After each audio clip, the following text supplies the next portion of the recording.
T minus 50 seconds.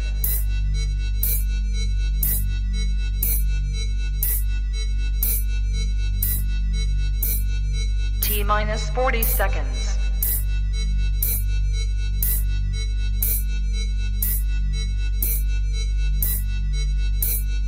T minus 30 seconds.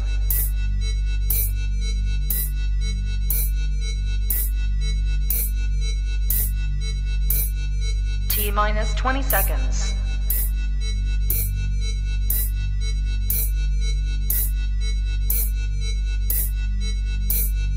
Ten, 9, 8, 7, 6, 5, 4, 3, 2, 1, 0. Own it, own it, own it, Kong. I own it. It did. Women's Wrestling Talk, the #1 women's wrestling show on the planet.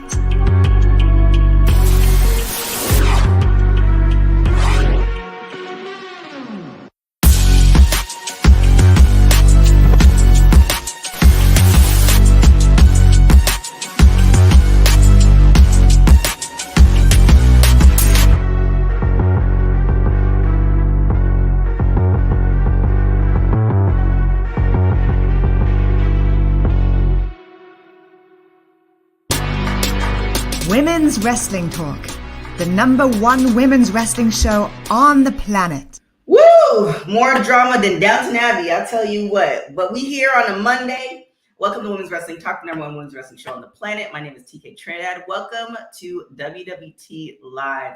And before I introduce this person, this other person, we've had discussions on several occasions, and there are things that needed to be done before Monday. And he has established himself with a whole Caribbean bloodline, but can't get the work done. I mean, I know he was partying all weekend, but we needed to have some audio stuff done. I just realized I never got it in my inbox. I was enjoying some fine Caribbean things. My apologies. No woman, no cry. Boop, boop, boop, boop, boop.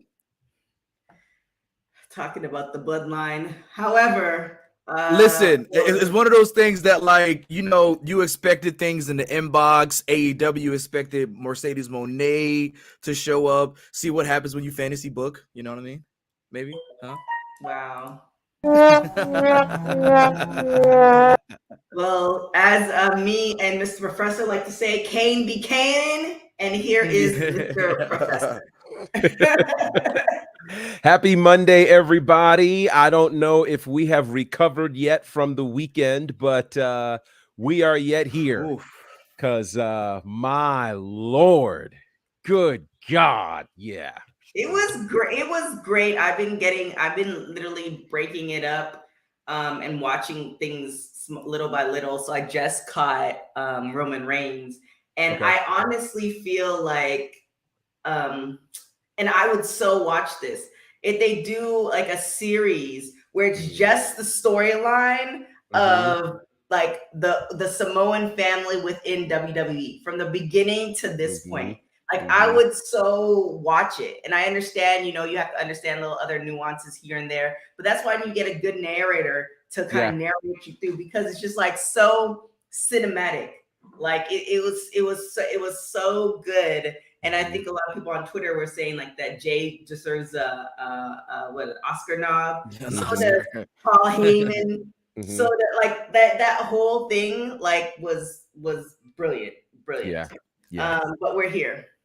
Oh, we not yet, Casey. Not yet. We're not sure. We're thinking of WrestleMania. I was gonna say there's still a lot of discussion still to be had as a result of what happened Saturday night. So I don't know if we want to officially kick off the show. I don't want to jump ahead too fast. Yeah, we could jump ahead. Well, let's jump in. Obviously, well, if maybe not say obviously, we had the Royal Rumble, of course, Saturday night. A lot of things happened. Of course, you can go and check out our official post-show, after show to get in-depth discussion. But there are more things that are happening throughout the weekend. And so today, or maybe it was last night, one of these 2 days, Jey Uso dropped something on the gram.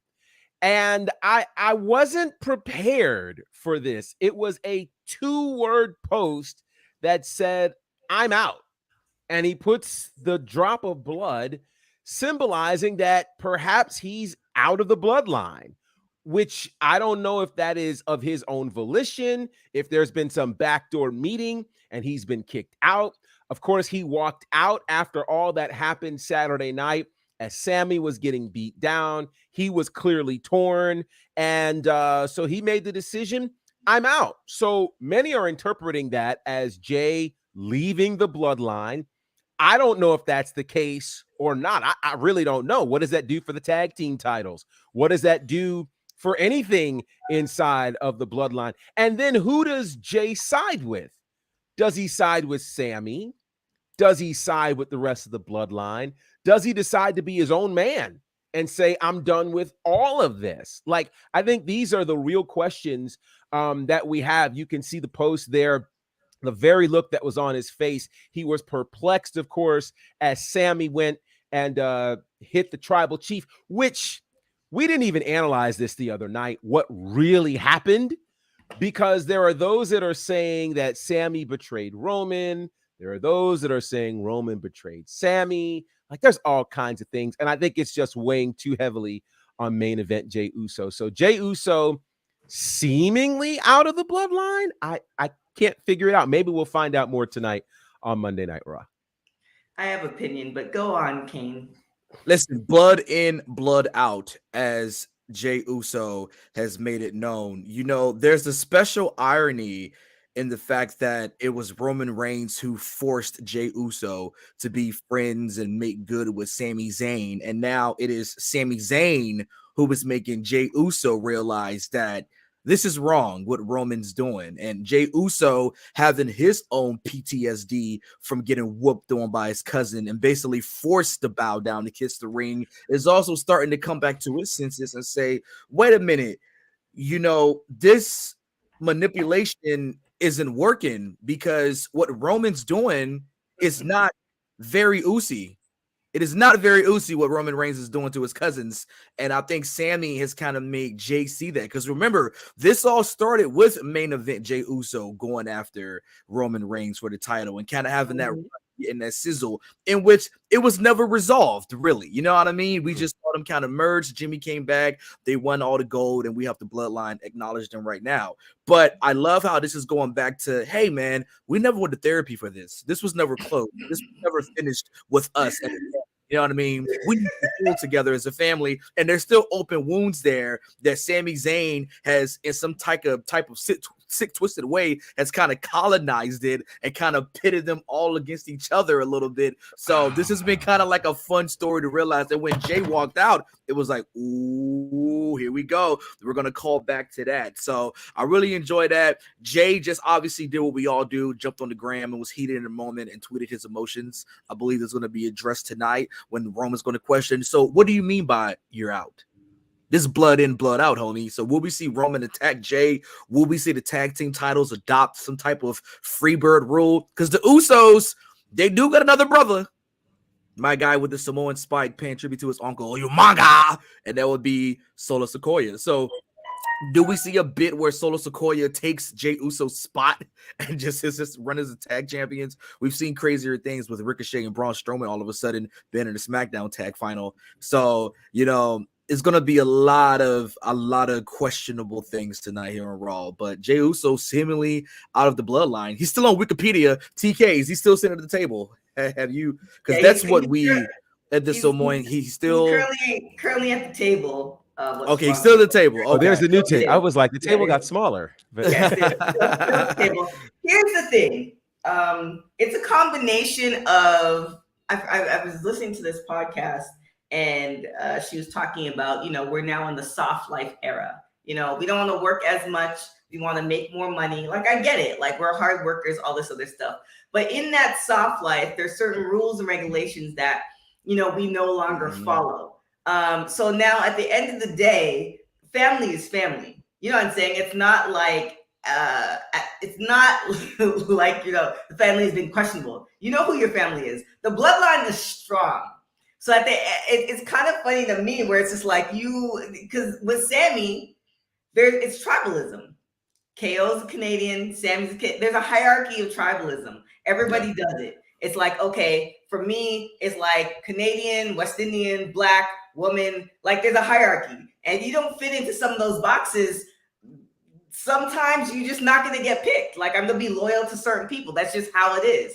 So it's just kind of funny to me where it's just like you're taking Sammy over where Sammy could go back to Canada, literally and figuratively, and be cool.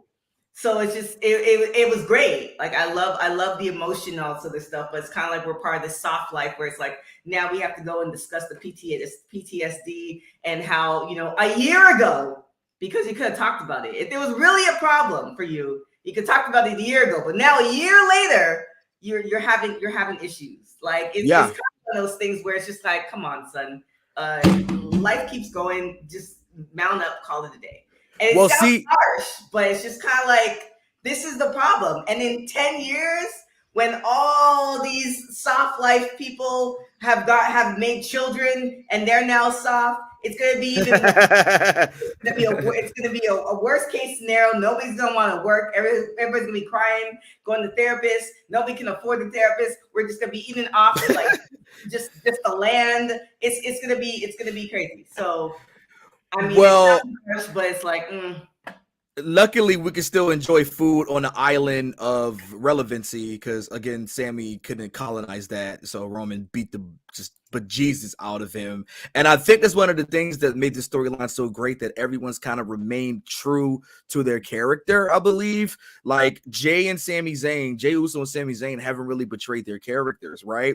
They grew. We saw them grow with everything. And I think with Sami Zayn, right? Sami Zayn and Kevin Owens, for as much as they have beat up each other, right? They have always done it for each other. Whatever Sammy and Kevin's done has always been about them and them getting ahead, right? And I think that moment when Roman, instead of Roman hitting Kevin with the chair, he wanted Sammy to do it. It was the first time truly that we saw Sammy doing Roman's bidding for him, right? That was the first time we actually saw Roman telling Sammy, I want you to do something for me.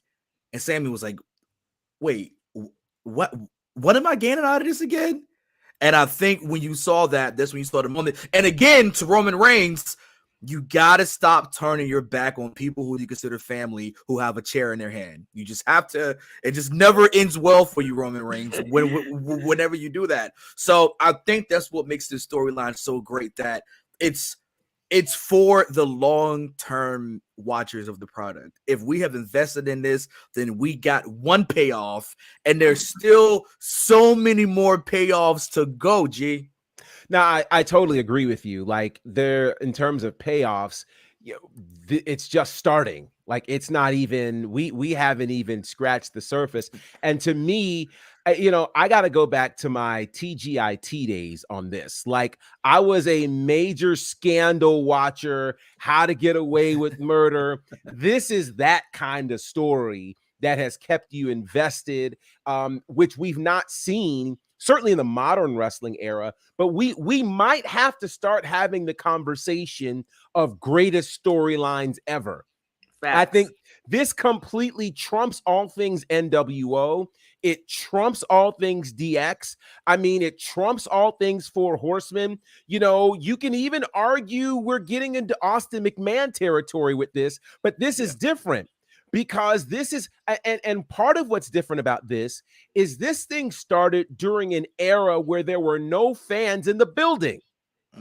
We started this in the pandemic era where they literally, so we realized even then we were getting gold during the pandemic era. The things that Roman and Jey Uso were doing, the images of them in that cage.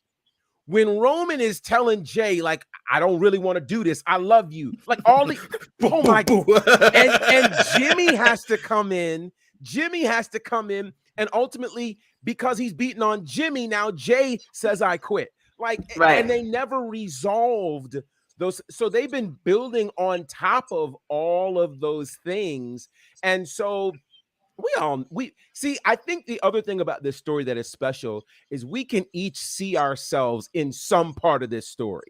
That's We right. can see ourselves, whether you've been the person who, you're trying to get in a group that you believe in and you're showing all your level of devotion, and no matter what you do, it's not good enough. We've all been there, or you're that person that's like, hey, this is my family. Like, I got to be in with my family no matter what. And, oh, yeah, this guy puts the food on the table. But wait a minute. We're the same age. We're the same age. Why am I kowtowing to this guy? Right? So, I mean, like, there's all of these factors in here that everybody can somehow see themselves in. And it is gold. I mean, the fact that I think it was earlier today, it's probably more than that now. Earlier the day, between all of WWE socials, that clip had been viewed more than 20 million times. 20 million with an M, right? And that was less than 24 hours, G. This is what I'm saying. Yeah, like it was so big. And people who make a big deal about the ratings, you got to understand. First of all, one thing WWE has done so well, they've always been on top of the metrics that matter. So in the Attitude Era, it was definitely all about those ratings. Yep. But that's because there was no social media and no other way to measure the engagement of the people. But when you're talking about, so that's one of the other reasons people thought they were crazy when they moved from the pay-per-view buy rates over to a streaming platform like the WWE Network and Peacock. And we're seeing everybody follow that trend now. And so now they realized, listen, the money is in the socials. And when you got 20 million views is 20 million views. You can't argue with that. You can't argue with that. So just by the way, that we're the same age from G, that came from the soul. He's like, we're the same age. Is there anything you want to talk about here? This is a safe space, bro. Wow. Yeah, I felt that one. I said, man. We have time. Yeah, we're here, brother. This is a safe space. We'll save it for after show. We'll save it for the post show. That's hilarious. Oh my God. I'm with you there. This is a classic Godfather, and there's certain things that both Kane and Professor said where at the end of the day, it's actually Roman's fault. Roman should have tested Sammy a while ago because. Like any gang movie, and let me clarify this, in my alternate universe life, I would have been an assassin. So now you understand where certain things in my mind, why I say certain things. But at the end of the day, Canadian assassin. That sounds like a wrestler for Stampede. The Canadian assassin versus Dynamite Kid. Stampede wrestling. But at the end of the day, it's kind of one of those things where he should have tested Sammy a long time ago. And to make sure where his alliances lie. And then as far as Jay, like, even though you cousins and you made it happen, just like any gang, you jump in. If you don't want to be part of this, then we're going to have to jump you out. So. And maybe there's, I think what really happened is the actual test that Roman Reigns was going to give Sami Zayn, the final test was going to be $500,000 or dinner with Jay-Z. And I think that was going to be the test right there that they were going to do. What? That's always the test. Do you want the knowledge from Jay-Z or $500,000? And, I guess it's not as stupid as I should say. What would you pick, Kane? It's not about what? Is it? I'm going to throw up the Rock for Diamond Dallas Page purposes. That's all. So I guess Sammy didn't want to throw up the Rock. What about you, Mr. Professor? $500,000 or knowledge from Jay-Z? I think I'm gonna go for the 500,000. Yeah, I like how, and Jay-Z has even tweeted, by the way, take the money. So take the money. But anyway, yeah. Really? You know why? Because I could take the money and then have dinner with perhaps someone or several other people that I could actually glean a lot more knowledge from than just one conversation with Jay-Z. Yeah, and Jay-Z would probably be there. And also, Sami Zayn should have did the $500,000 so he can give back to the orphanage, to the kids in the orphanage with his buddy El Generico. This guy. All right, moving on to our first Top rope. Oh, boy. What do we well, have? there were still several pieces of fallout there from the Rumble, including, we all were surprised with the return of one Pat McAfee. And obviously, we didn't expect him back. But the response that happened with Michael Cole and everybody else, people were wondering, are we being swerved? Did Cole really know? No, apparently Cole was legitimately out of the loop on this one. He did not know. Most of the production team was kept in the dark. So yeah, it was a very closely kept secret on this, which I think is pretty amazing when you think about, again, how hard it is to keep secrets here in the business. To surprise Michael Cole is special. You could tell Cole was genuinely excited. I went back and watched it again. It took a minute for it to register that it was Pat McAfee for Cole. And Cole was just like, I just FaceTimed with this guy earlier today. Clearly he's not coming. So that was exciting. I love seeing those kinds of surprises happen even to folks inside the company. Yeah. And apparently it was discussed too prior to him taking the time off for his other job.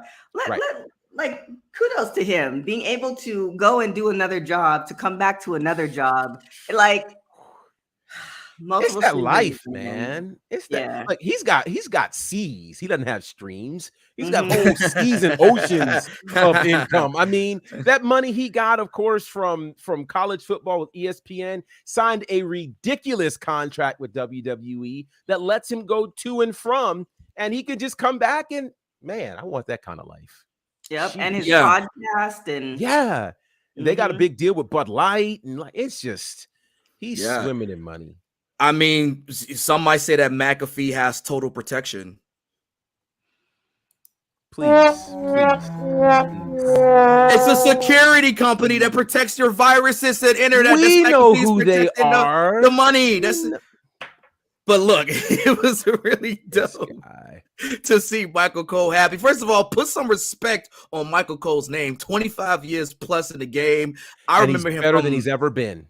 I mean, from the live wire days to now, I mean, Michael Cole has really been doing it.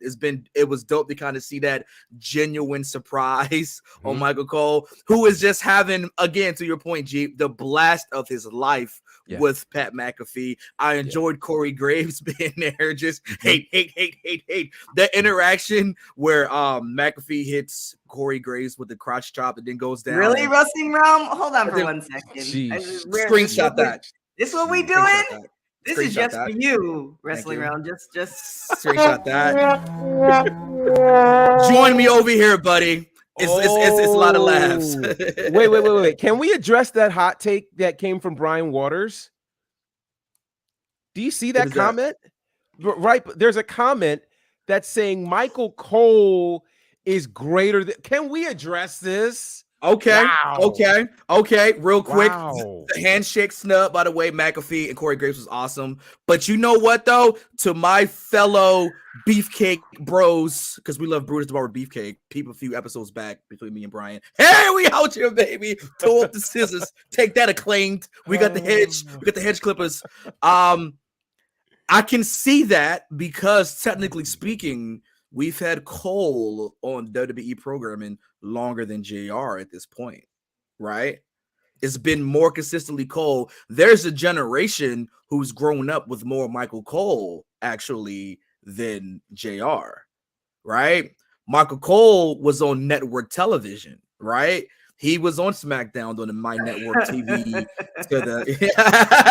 mean, it could be a first, you know what I mean? Thank you, but Cole's kind of a different, you know what I mean? Because we got prime JR, you know what I mean? We got prime JR, right? But I think a lot of people, you know, I would say the Ella Jays, but I don't want her to attack me again. Got the Michael Cole. So like that's not that much of a reach as you think it is. Great. Well, here. Okay. So here's my thought on this. JR, and right now it's almost unfair to compare Michael Cole right now with JR right now. JR, 40 years in the business. JR is let me ask it. Here's a great thing. Michael Cole, what are the great calls that you can recall from Michael Cole? This answers this question. I think the hesitation coming from one King McCoy. Yeah, You're I going have through to your go through. Rolodex, right? I have to go through the Rolodex. I have to go through the Rolodex. Oh, it's boss time. Sasha Banks. You know what I mean? That's like catchphrases. You know what I mean? That's one. You know what I mean? What we else got the you got? fight night situation. We got vintage. Wait, as fight much night? As people hate vintage. The fight night one was actually Pat McAfee's, and he took that from McAfee. Oh, he bit Michael. Okay. What about again Punk winning? Was that Money in the Bank? Money in the Bank 2011, Michael Cole. I'm okay. So what about the JR calls? Well, I mean, JR, those are just an infamy, right? I mean, we got the damn it, Austin. Austin wins WrestleMania 14. And again, to your point, I can name that easier. Yes, I know. This is what I'm saying. We can now, right now, this is what we also have to understand. Right now, Michael Cole is in his bag. We're seeing the best version of Michael Cole we've ever seen. But that is because of two things. It's been A, because of Pat McAfee, who loosened him up, and B, because, you know, now he has more freedom, obviously, with, of course, Triple H running things at Creative. So with that said, I think it's too early to say Michael Cole is greater than JR.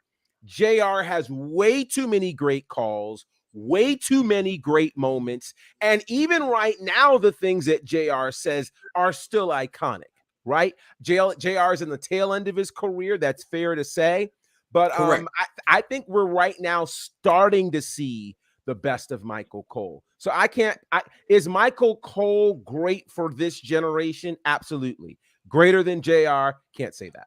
But there's a debate that Michael Cole is kind of, there's this appreciation of like, oh there man, has there really been, there should, you know what be I mean, for goodness sake, Cole. Michael Cole's doing commentary with Jim Cornette, you know what I mean? So Cole's one of the guys in the business we have now who we had then, right? He's like one of the last of the Mohicans. You could argue JR has spanned multiple generations. JR had Gordon Soley, JR had Dusty Rhodes, JR had Bobby Heenan, JR has Tony Schiavone, for the greatest right there, right? Yeah. So I just think we're in a space where I think it's just too soon to make that comparison when right now we're seeing Cole unleashed. This hasn't always been Michael Cole. We have to acknowledge that as well.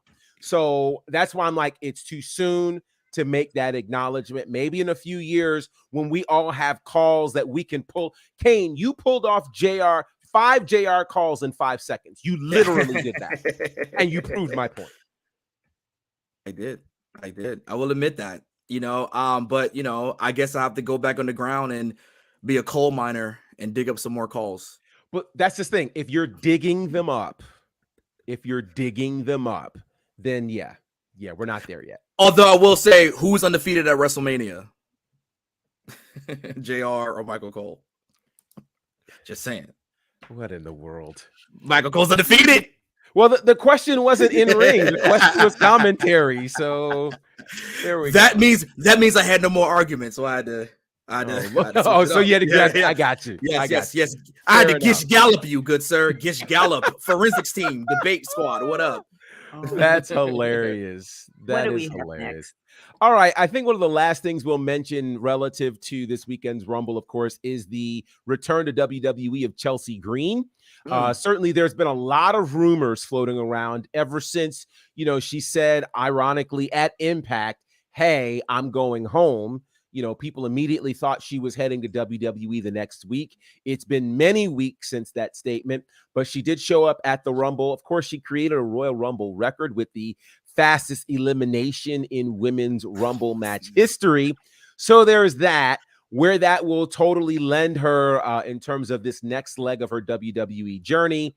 I don't know, but Chelsea Green is in the WWE, as is Nia Jax, who's back. So lots of returns there at the Royal Rumble. Piper Niven got her name back. Thank goodness. Listen. It was a wonderful, wonderful time there with the Women's Rumble. But yeah, Chelsea's back. Nia's back. Piper's back. They're all back. The women's division is getting stronger. How cool is that? Oh, I mean, and we don't know what brand Chelsea Green's gonna be on yet, but you got to Mhm. remember, what it was 30 women. Out of those 30 women, only one is inactive, and that's Michelle McCool, who did the walkthrough. So Mhm. that kind of Mhm. shows how deep the division was. You think Yes. about the first couple of women's rumbles, and a lot of it was throwback, Oh, yes. obviously, to pay Mhm. tribute to those wrestlers, to those divas from the Sure. Divas era, and give them their due. But this Royal Rumble right here was, we had 30 superstars. We had, I think, Casey with the 20. shade. Jeez. Casey, wow. Listen, Casey, I was gonna I know Wow. there was a lot of people not saying, "Hey, Chelsea Green, break a leg," but wait, don't know. You know what I mean? But this Rumble right here, we had about 25, maybe 26 Raw SmackDown stars, 3 3 from NXT. NXT, Yep. and then one Michelle 1. McCool. Yeah. So that kind of shows the Yeah. depth of the women's roster, what we have right now. I was very pleased with that. Yeah, but with Absolutely. that also being said, hopefully it's not in the vein of like AEW. Do you think that Nia and Chelsea are gonna have a decent storyline? It's too soon to tell. I think certainly Nia, there's potential there, considering how everybody got together to throw her out. Plus, there's enough story when it comes to Nia in terms of her leaving, all of the things she said while she was gone. Like, Mhm. I want to know how all of that either got rectified or will be rectified. And where does she end up? Does she end up on Raw? Does she end up on SmackDown? I don't know. Chelsea Green, I think, will be interesting. I think Chelsea has a chance to kind of write her own ticket, depending upon what it is that she does. Now, to your point, TK, I think it was entry number 3 or 4 that was Emma. And I was like, oh, yeah, Emma. Yeah. So, so 4. She was 4, yeah. I wonder, A, is it an issue of booking? B, is it an issue of what she wanted to do or what she's wanted to do? Did she just come back to, be close to Madcap? I mean, I don't know. In terms of, I think Nikki said that Chelsea's needed on SmackDown. Most of these women are needed on SmackDown. I don't think Raw needs any new additions right now. I think the depth is needed on SmackDown. And if all of them go, if Piper goes, if Nia goes, if Chelsea goes, it would be a win because they all have things that they can do. I want to see Chelsea do well because I don't think Chelsea ever really got out of the blocks during her first run. Yep. And so I think now would be a great opportunity. There are enough people for her to battle that would make for some interesting television. So yeah, this could be really, really cool. Yeah, I agree, G. And with this depth of the women's division, we almost have to go back to what it was as the men's division, right? That there's kind of there's tiers. There's openers, there's mid cards, and then there's the top of the card. So I think with such a division now, with a true women's division, you got to massage that. So you have your Biancas, Baileys, Becky's, Charlotte to the top of the card, and then you have your mid card superstars. You know what I mean? And that's kind of where I see Chelsea, Emma, Nia Jax could kind of be that challenger for the titles, that irresistible force. Listen, with Nia Jax, it's funny considering her views that she is definitely a shot in the arm for the women's division. I'm not doing I like what? That was good. She's an important. I'm not doing this with you. She's important and could be a great man. challenger, can be somebody who we want to see lose. And I think that is the true, authentic feeling of professional wrestling. She's shot in the arm because it's kind of boring. As far as as far as your Emma point, G, I feel like she should have came back as Tenille Dashwood. I feel like we've seen her more as Tenille than Emma. You know what I mean? And we remember kind of the weird evolution thing and whatnot, and the weird walk that she probably couldn't do in Germany because it was involved hands, whatever. But we've seen her more badass as Tenille Dashwood. You know what I mean? Overseas and an Impact. So that's kind of what I wanted to see her as. I kind of get the Emma thing, or come back as the Emma style, maybe the Emma name and the Tenille Dashwood style, which we kind of saw for the first week or two. Yeah, but, she felt like, Yeah, but now it's kind of just this weird Mad Cop Mass thing. King Sammy could just a moment to acknowledge my girl BFAB. Hey, BFAB was fire. Listen, as I've said, Xia Li, BFAB, Damian Priest all go to the same hair braider. You know what I mean? The braids was fresh. She got her stuff in. That headbutt from Rhea was brutal, though. But I'm happy that B-Fat and Rhea kind of had that interaction right there so she can get that rub. I think heel hit row can really be something as a whole. If they really leaned into and let him cook, I like heel hit row way better than whatever City Trends Yo Boy thing they had going on. City Trends. Yeah, that's it. That's it. All right, just they should shop at City Trends. You know, wow. Yeah, shouts out my City Trends nowhere out there. Nikki says Nia should be a one-off. I'm sorry, Shouty, but it looks like Nia has a shirt. She has a new shirt on the shop. And had it fast.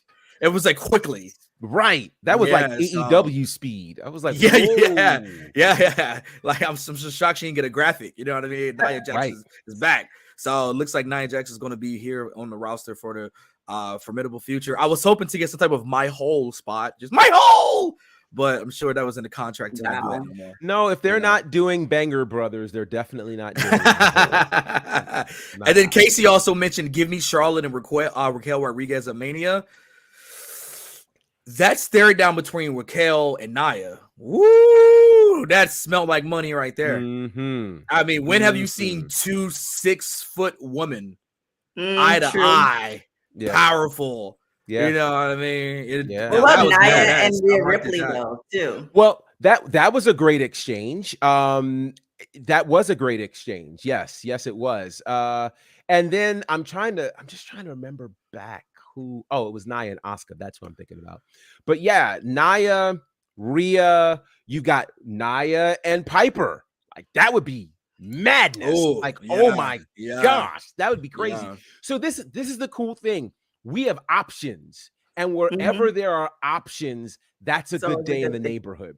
That's a great day in the neighborhood. Remember, it was just a couple of months ago on this show where we were just like, what's going on with the SmackDown women's division? It was Ronda and everybody else. Which, side note, can we applaud the fact that we did not see Ronda Rousey in the Royal Rumble? Wow, G.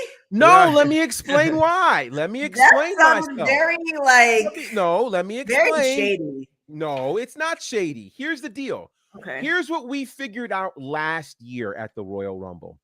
Nobody knew who was going to win the Royal Rumble. And then right around number 29 or 30 last year, when she showed up, all of a sudden we were like, oh, there it is. She won. And she did. You know, and she would lose at WrestleMania, but eventually she would get the title, et cetera, et cetera, et cetera.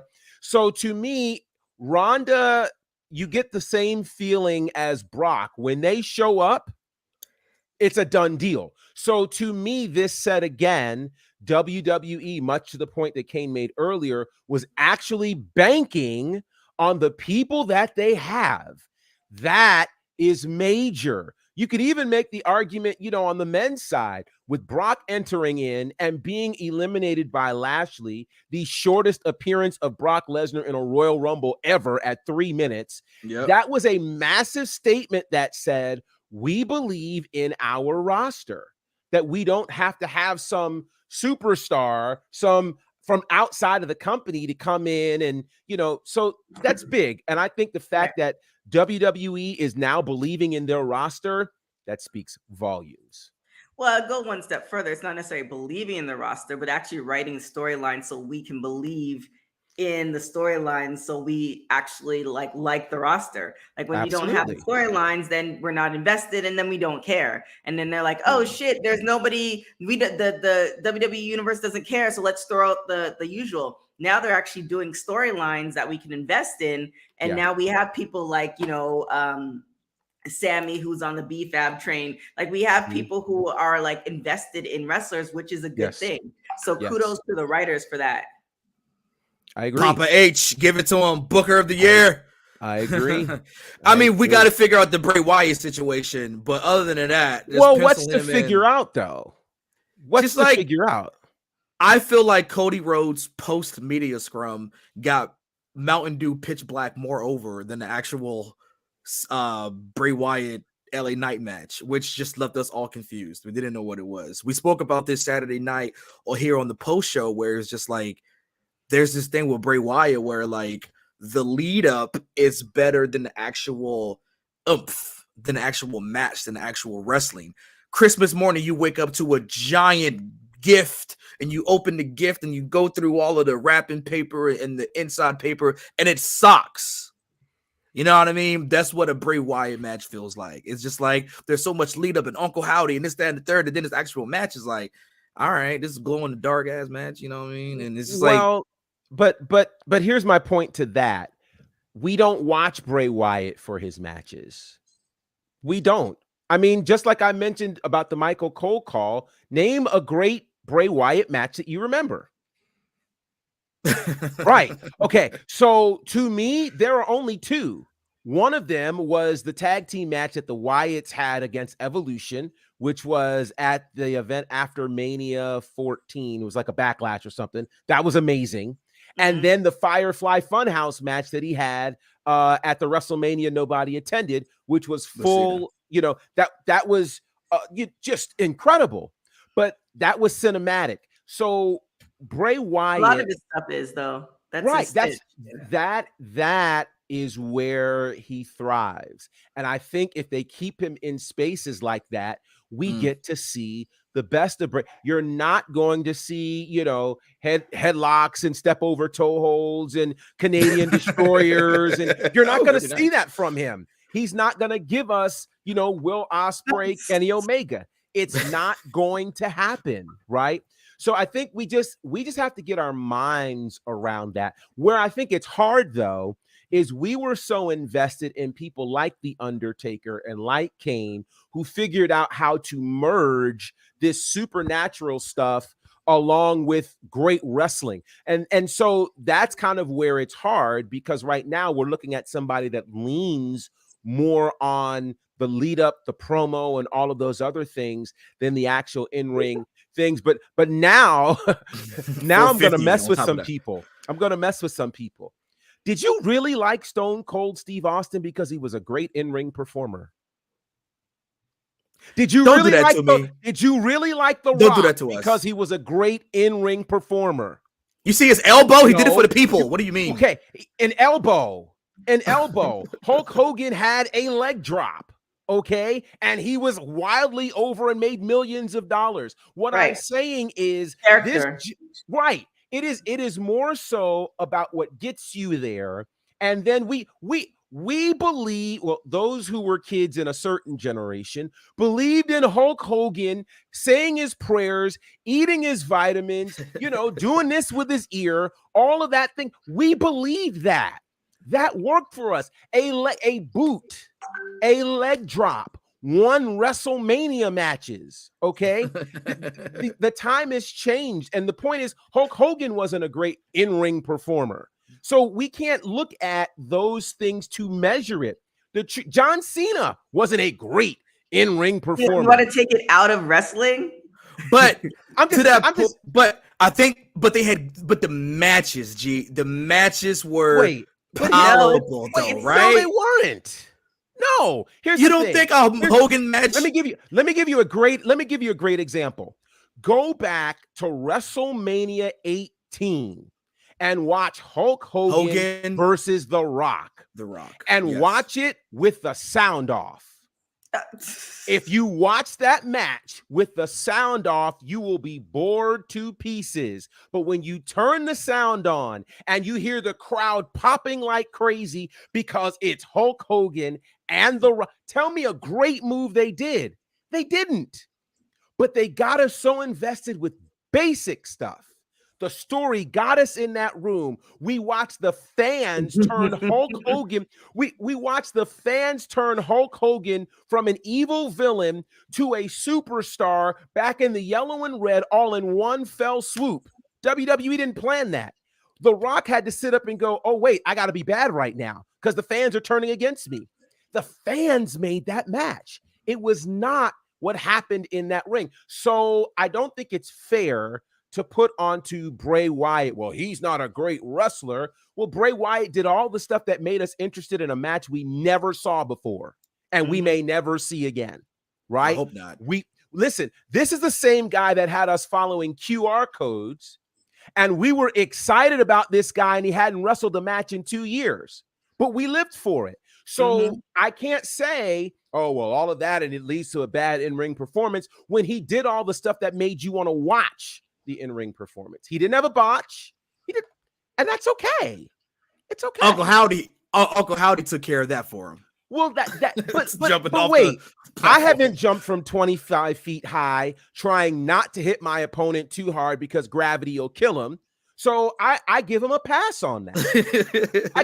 Because here's the thing, because the whole thing from start to finish was about suspended belief, right? Which is what That's wrestling the whole, is as a whole. Well, and Bray Wyatt even more so. So I think we gotta understand that.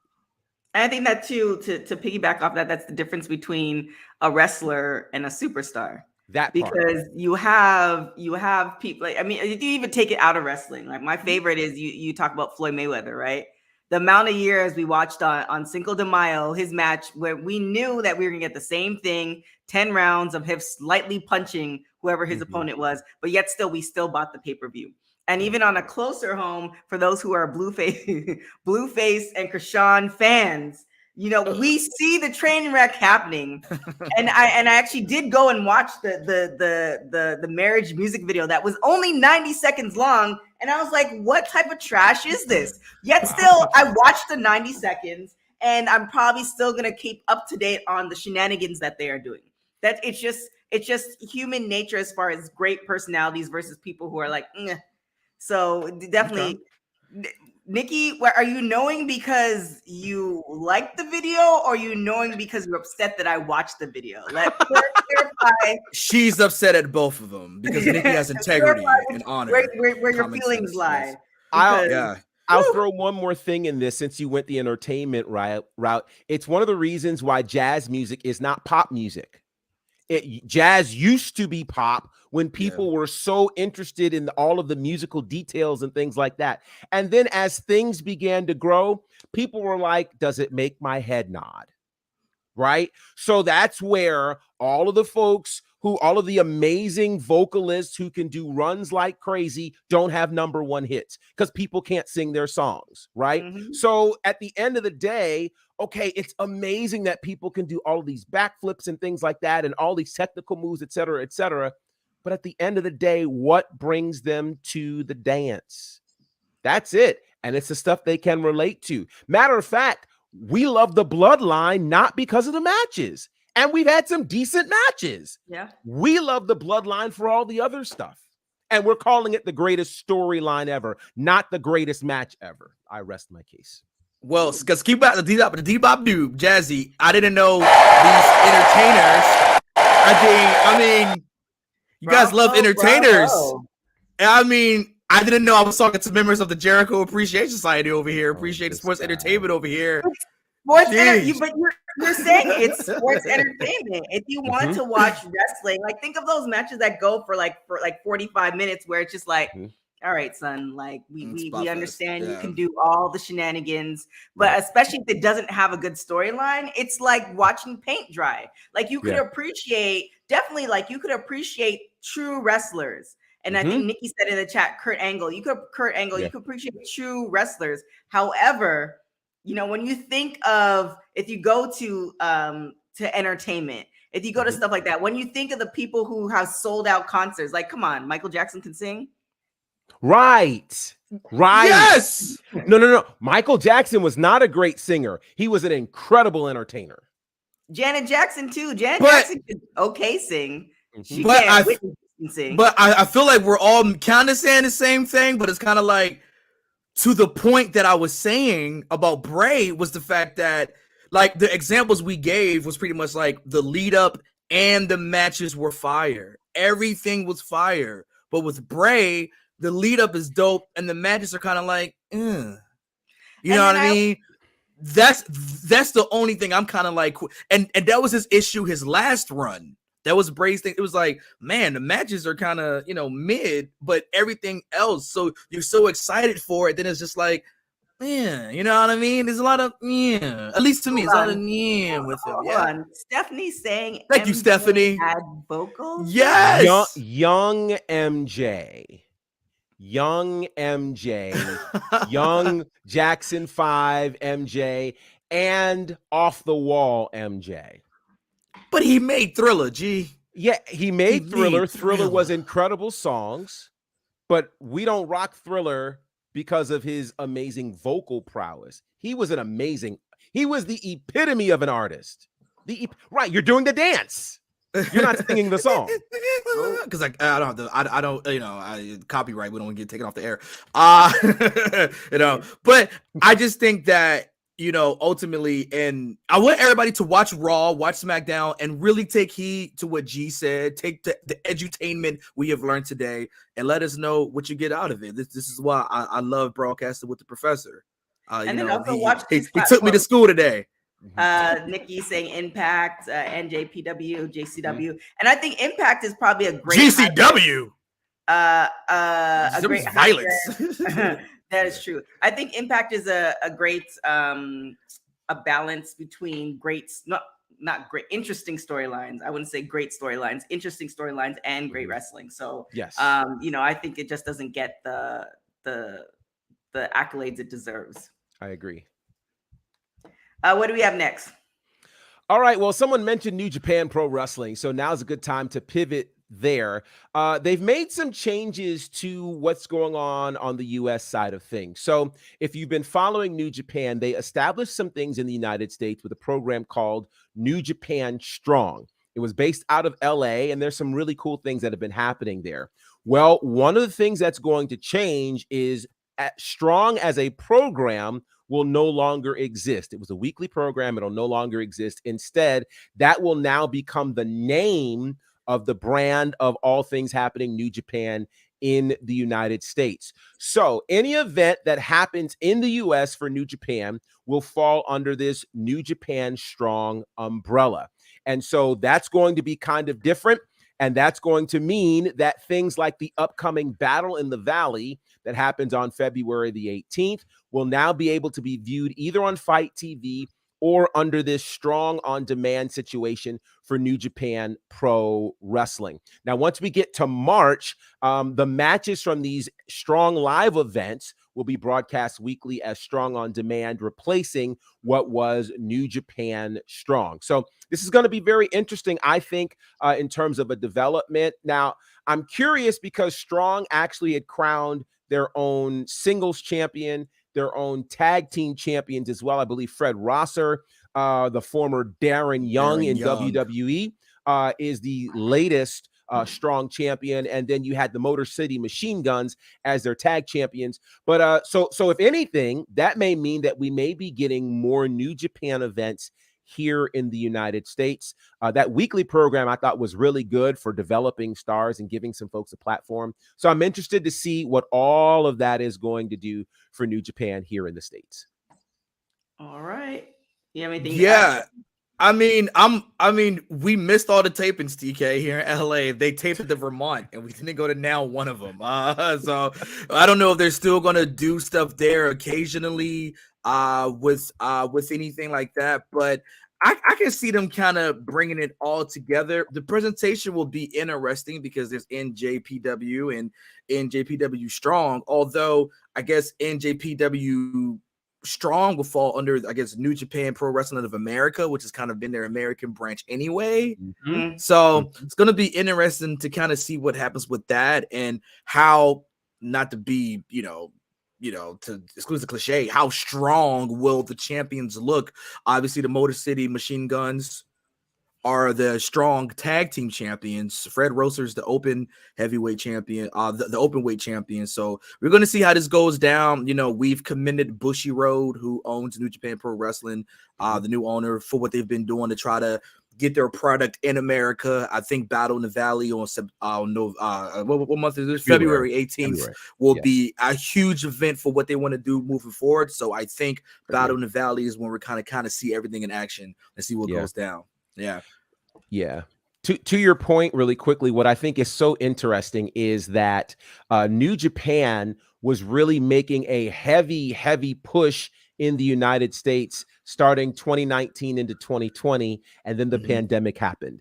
So I think this is kind of an opportunity for them to reboot. I think it's going to be great. Again, which makes the Mercedes Moné signing even more strategic because now it's clear they really want a foothold. And to have a foothold, you need names that people are going to be familiar with. And is there a greater name than Mercedes Moné right now? Yeah. And you know what? And to add to that as well, now that I think about it, I think NJPW Strong is essentially going to be what NXT is for WWE. It could be with the LA Dojo out there. I mean, there's a possibility.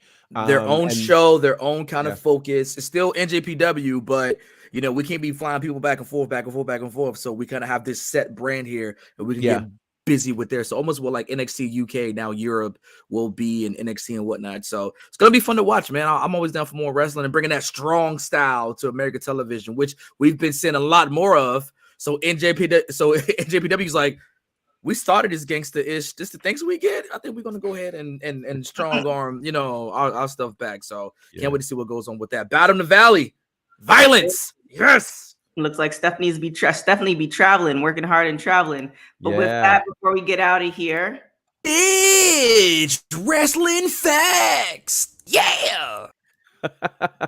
So let's go we got to go way back on this one. 1904. I don't think we're going to get more vintage than this. There was a match that happened in London, England between Ahmed Madrali and George Hackenschmidt. Now, if you've paid any attention to any sort of long-term wrestling documentaries, you've heard his name. Well, in that match, George Hackenschmidt won the match, and that led to him being recognized as the first undisputed world heavyweight champion. And it is from there that we have had the NWA World Championship birthed all throughout that lineage, which has traveled to WWE, etc. That actually happened on this fateful day in 1904. Let's move to something a bit more current. 2001. This is interesting. Back when WWE was actually taping episodes of SmackDown, they had an episode called SmackDown Extreme.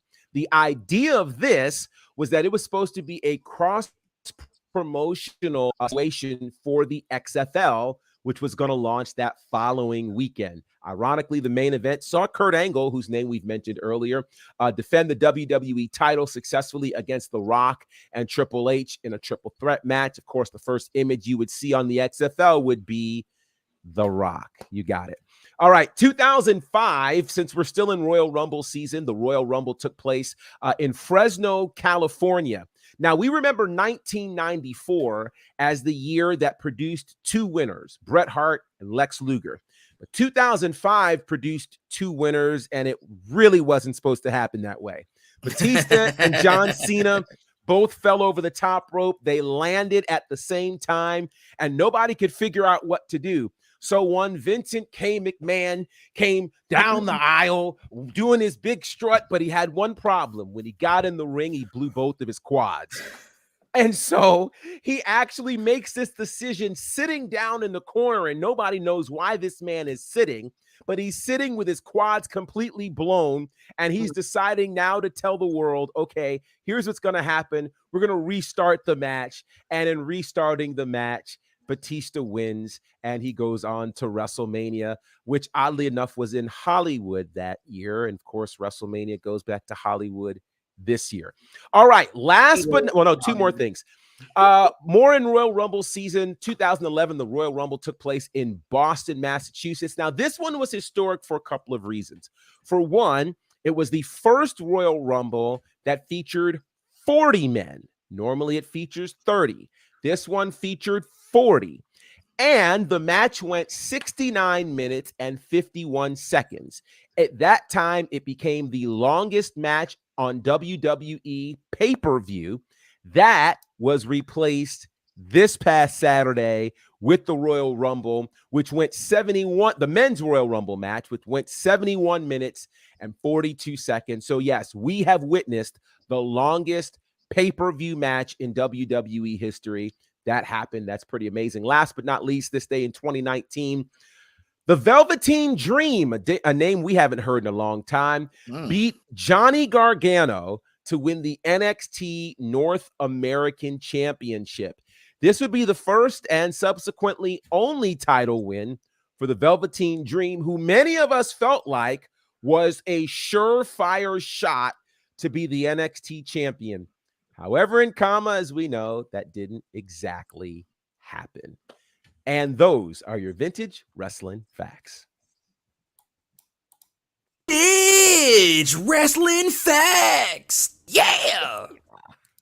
Woo, right on the dot. Woo. What do you got? Always my favorite portion of the show. 1904, George Hackenschmidt, man, defeats Ahmed Madrali to become the first undisputed world champion. I believe Ahmed Madrali was only available because Ric Flair had an injury or something and had to opt out, so Ric Flair couldn't be in that match. SmackDown Extreme. We could maybe get another one. You know, XFL's coming back. I mean, the XFL would just never die. Like it would never, like it would just never go extinct. So that was, man, dude. And now that's so funny that Rock does own the XFL. Isn't that crazy? Bringing it back. So who knows if they do some type of cross promo with that in the future. The XFL that got bought back in 2020 was doing pretty well up until like, you know, like pandemic got 8 in or something, and then the pandemic hit, and it was into that. The 2005 Royal Rumble, I had to hold in the laughs because Vince McMahon coming down and blowing his quads is still one of the funniest things. I mean, you can see like the moment it happens, he gets in the ring, and I think he wanted to slide in, right? That's the one he tried to slide in the ring and then stood and immediately dropped. And just dropped like a bag of potatoes, dog. Like it was just like, what? And USFL, they gave us the 2-point conversion. But yeah, and Herschel, unfortunately. So they're responsible. Okay, cool. But yeah, to see what happened with that and Vince in 2011, the 40-man Royal Rumble was by far the worst thing they've ever thought of. It's the worst. Quick, they only did it once. Once. Do you know? So Del Rio won it, obviously. Alberto Del Rio. Correct. Who did he eliminate to win the Rumble? Oh, Lord, I should know this. I've tried to forget that Rumble. Oh, it was Santino, wasn't it? Santino. And then Santino went to the Elimination Chamber the next month and almost won the world title. And I almost won it because Santino was like stupid over at this point. Super over. If you remember, he was like, the Cobra thing was like so over. It was like ridiculous. So yeah, how about that? Current Impact Wrestling Director of Authority, Santino Marella. So whenever I think about those two Rumbles, those are two of the most like, yeah, that really happened situations. And of course, Velveteen Dream, who is a couple of incidents away from being completely removed from wrestling. By the just way, retconned. Happy birthday, Becky Lynch. It's her birthday today. Hey, happy birthday to the Lash Kicker. Happy birthday to the man. You see the comment, Kane? This is you hilarious. And your bro.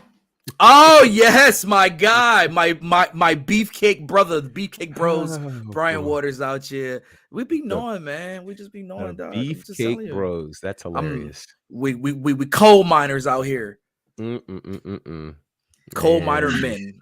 Figure it out. Yeah. Kane, does Becky Lynch beat up Bailey for her birthday tonight? You know, we gonna see. I guess maybe. It's her birthday, right? Yeah, so the Last Kicker, big shouts to Becky. Listen, Becky. Follow me at Kane McCoy, CAINMCCOY. We out here. And Mr. Professor. You can find me at Bountified on all on all of the platforms. Southern Honor Wrestling, of course, at IWTV. You can find us at Battle Slam on Fight TV, Championship District Wrestling on YouTube, and this thing with the Nightmare Factory is crazy. Yes, the Nightmare Factory, Cody Rhodes, who just won the Royal Rumble, that Nightmare Factory. Student Showcase 8 is up, and I'm looking at these numbers. I'm kind of shocked. In less than a week, there's 17,000 views. Like, this is really ridiculous. So, guys, go check it out as we're calling the action for some of the brand new competitors that are getting ready to hit this business. So, check it out. Woo, I can't wait until Brian gets to LA because I want to see Kane and Brian get together. Kane is quite a foolishness person. And I remember, I think the first time, because when we used to work at the radio station together, we went to our first WWE event together, and the level of believedness on Kane's part was just, it was like, okay.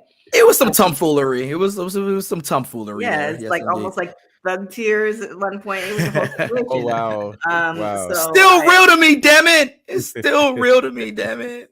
So I want to be there to witness the Yes. come together of in real life the Mhm. Beefcake Bros. Yeah, we might need a film crew on for that one. Yeah, We're gonna need some it'd footage. be like Celie and Nettie from Color. Yeah. You know what? We could get a whole You and me will never part. it would never part. You know what? We'll get a whole beefcake bus. How about that? We'll A wait. whole bus. Wow. We'll figure it out. Yeah, I thought you were beefcake going to do bus. shirts, but a bus. Wow. Well, shirts will be worn on the beefcake bus. Indeed, yes, sir. Wow. Oh boy. Oh boy. Um, The beefcake boy. bus. Yeah. I mean, I think that'll be an offline conversation. Anyways, thank you so much for watching WWT Live, for watching Women's Wrestling Talk, the #1 women's wrestling show on the planet. Make sure you follow us on all social media platforms, www.talkpod.com. Also, our website. We are here Monday, Wednesdays, and Fridays at 3 p.m. Pacific time, 6 p.m. Eastern. Thank you guys so much for watching. My name is TK Trinidad. We will see you next time. And then also, be sure to stay tuned right here because we are going to be talking about WOW, the after show. And then also we're going to have our Raw after show as well. So keep it locked all on all things WWT. Ciao, y'all. Women's Wrestling Talk, the #1 women's wrestling show on the planet.